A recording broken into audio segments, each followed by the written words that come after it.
Azerbaijan లో పర్యటిస్తున్న పాకిస్తాన్ ప్రధాని షెహబాజ్ షరీఫ్ భారత్ దాడులపై కీలక కామెంట్స్ చేశారు. పాక్ సైన్యం మేల్కొనే లోపే కీలక సైనిక స్థావరాల లక్ష్యంగా భారత్ మెరుపు దాడులు చేసిందన్నారు. మే 10న భారత్పై దాడులు చేసేందుకు పాక్ ఆర్మీ రెడీ అయిందన్న షెహబాజ్ ప్లాన్ అమలుకు కొన్ని గంటల ముందే బ్రహ్మోస్ క్షిపణులతో విరుచుకుపడినట్లు చెప్పారు. రావల్పిండి ఎయిర్పోర్ట్ సహా చక్వాల్లోని మురీద్, జాంగ్ జిల్లా రఫీకి వైమానిక స్థావరాలతో పాటు ఇతర ప్రావిన్సుల్లో భారత్ దాడులు జరిగినట్లు వివరించారు.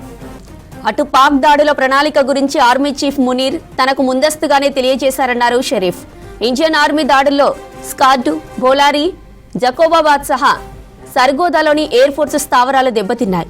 భారత్తో కాల్పుల విరమణకు ఆర్మీ చీఫ్ మునీర్ సలహా ఇచ్చారన్న షెహబాజ్ షరీఫ్ ఘర్షణ మరింత ఎక్కువ కావద్దని అంగీకరించినట్లు చెప్పారు.